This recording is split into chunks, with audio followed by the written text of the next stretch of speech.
Dans cette vidéo, nous allons voir comment éviter les carences en calcium pour les véganes.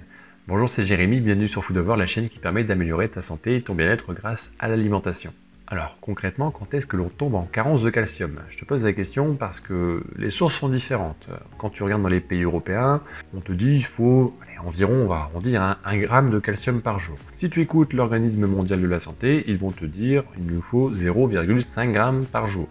Mais avec une alimentation qui soit saine et équilibrée. Là, ça veut dire que tu mets ce que tu veux derrière. Mais concrètement, ça veut dire que 1 demi-gramme de calcium par jour pourrait suffire pour notre corps. Pourquoi en France, parce qu'on va prendre notre situation, pourquoi on nous demande de consommer 1 gramme? Et là, c'est un sujet qui me fâche un petit peu parce que j'ai l'impression, c'est ce que je ressens, c'est qu'on va bourrer les gens en calcium, comme ça ils en manqueront pas. Ça me fait penser un petit peu à ça. Et après, on dit, bah voilà, consomme des produits laitiers, 3 à 4 par jour et tu auras ta proportion de calcium. Forcément. Mais c'est un petit peu trop simple. Alors il faut savoir qu'une quantité trop importante de calcium va avoir des conséquences plutôt péjoratives sur les autres vitamines et minéraux. C'est le principe de l'excès. Quand on en prend de trop, on vient déséquilibrer les autres éléments du corps.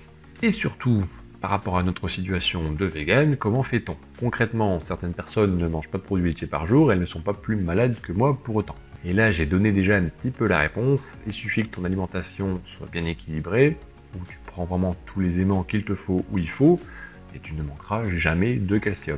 Et même, tu ne te poseras plus jamais la question. Alors bien sûr, il y a des astuces, on va pas se le cacher. Forcément, il y a des aliments qui en contiennent plus que d'autres. Principalement, on va retrouver des légumes verts. On va également retrouver toute la famille des crucifères, choux, brocolis, etc. Et après, on les connaît beaucoup aussi, ce sont tous les fruits oléagineux, et principalement, ouais, je t'entends le dire de là, ce sont les amandes. Alors c'est un peu compliqué de consommer beaucoup d'amandes parce que c'est calorique, donc c'est pas forcément, faut pas en consommer des quantités énormes.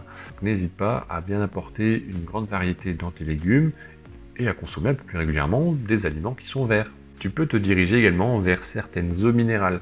Quand tu regardes les bouteilles, les contenants, il est marqué la quantité de calcium, et sachant qu'on boit 1,5 litre d'eau par jour, et là également tu vas avoir un bon apport en calcium sans t'en rendre compte. Quand tu regardes ça, on se rend compte qu'effectivement l'OMS n'a peut-être pas forcément tort. Le calcium, comme tous les autres vitamines, tous les autres minéraux, on les retrouve partout. Donc si on mange de tout et surtout des choses équilibrées, adaptées à notre organisme, il n'y a pas de raison de manquer de quelque chose. Autre astuce intéressante pour assimiler encore mieux le calcium, c'est d'avoir un bon apport en magnésium. Donc là c'est pareil, il n'y a pas spécialement d'inquiétude à avoir parce que tu le retrouves beaucoup le magnésium.